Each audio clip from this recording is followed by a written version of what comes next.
السلام عليكم. بسم الله والصلاة والسلام على جميع الأنبياء وكل من تبعهم بإحسان إلى يوم الدين. On continue de parler sur le tafsir de Sourate al-Baqarah. On était arrêté au verset 3 Sourate al-Baqarah. On continue avec le verset suivant, numéro 4. أعوذ بالله من الشيطان الرجيم بسم الله الرحمن الرحيم ألف لام ميم ذلك الكتاب لا ريب فيه هدى للمتقين الذين يؤمنون بالغيب ويقيمون الصلاة ومما رزقناهم ينفقون والذين يؤمنون بما أنزل إليك وما أنزل من قبلك وبالآخرة هم يوقنون.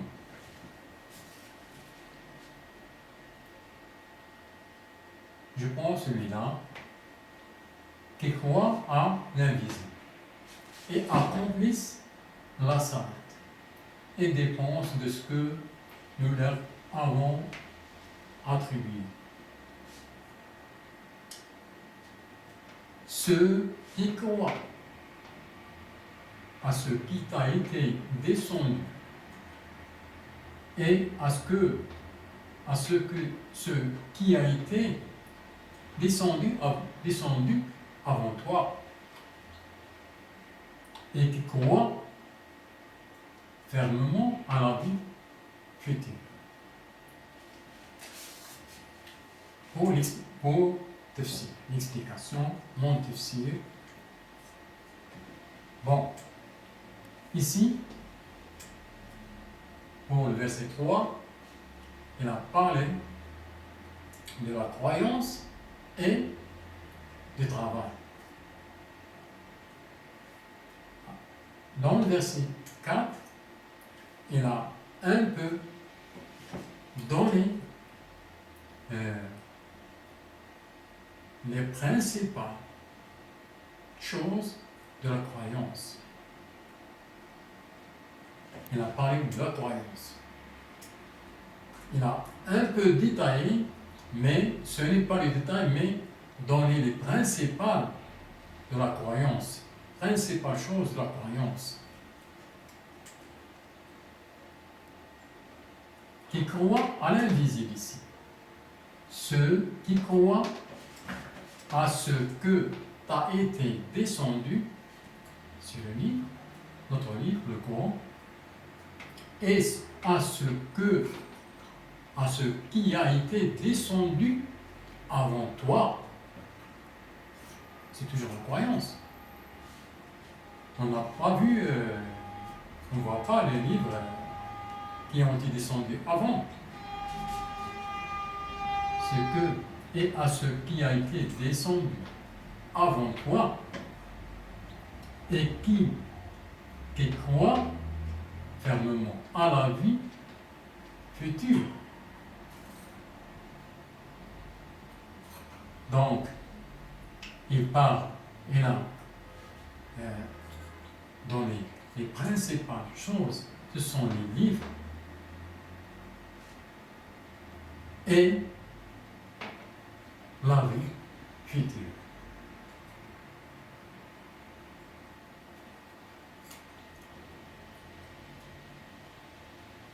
Donc,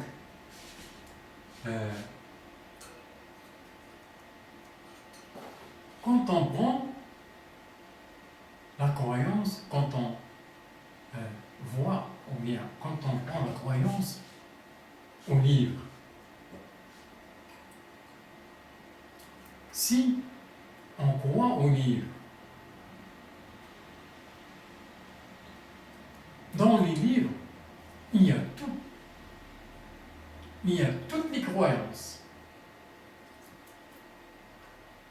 Toutes les croyances sont désignées, mentionnées dans les livres.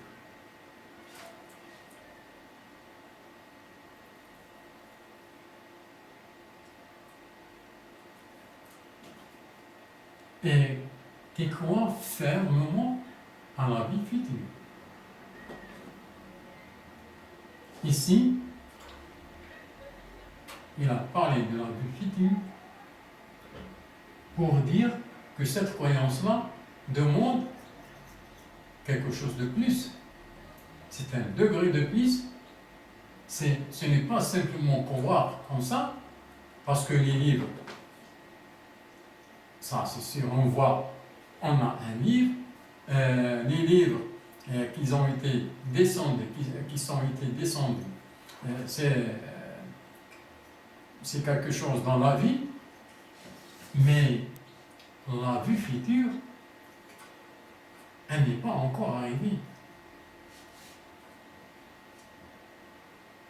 Et celle-là demande, cette croyance-là, il faut qu'elle, pour les pieux, pour être pieux, il faut croire à cette vie-là, non seulement une croyance, mais il a désigné que cette croyance-là soit une croyance ici qui croit fermement à la vie future. Être sûr de ça. Ça, pour l'explication, pour le tafsir. Maintenant, je vais donner une retouche pour la traduction. Qu'est-ce qu'on a dans la traduction? On a ici pour ceux qui croient à ce qui t'a été descendu et à ce qui a été descendu avant toi, c'est bon. Ici, et qui croient fermement à la vie future, ici, je vais faire une petite correction. Je ne vois pas le mot fermement ici. Dans le Saint-Coran, on a en arabe al-yaqin. Al-yaqin. وهم بالآخرة الذين يؤمنون ما أنزل إليك وما أنزل من قبلك وبالآخرة هم يوقنون. اليقين. C'est un degré dans la croyance. C'est le plus haut degré. On a les possibilités de traduction qui croient avec conviction à la vie future, qui croient fermement à la vie future. Et on a aussi qui croient avec certitude à la vie future. Et la traduction la plus appropriée, c'est qui croient avec certitude à la vie future. Et ce n'est pas ni fermement, ni croire avec conviction. Au sein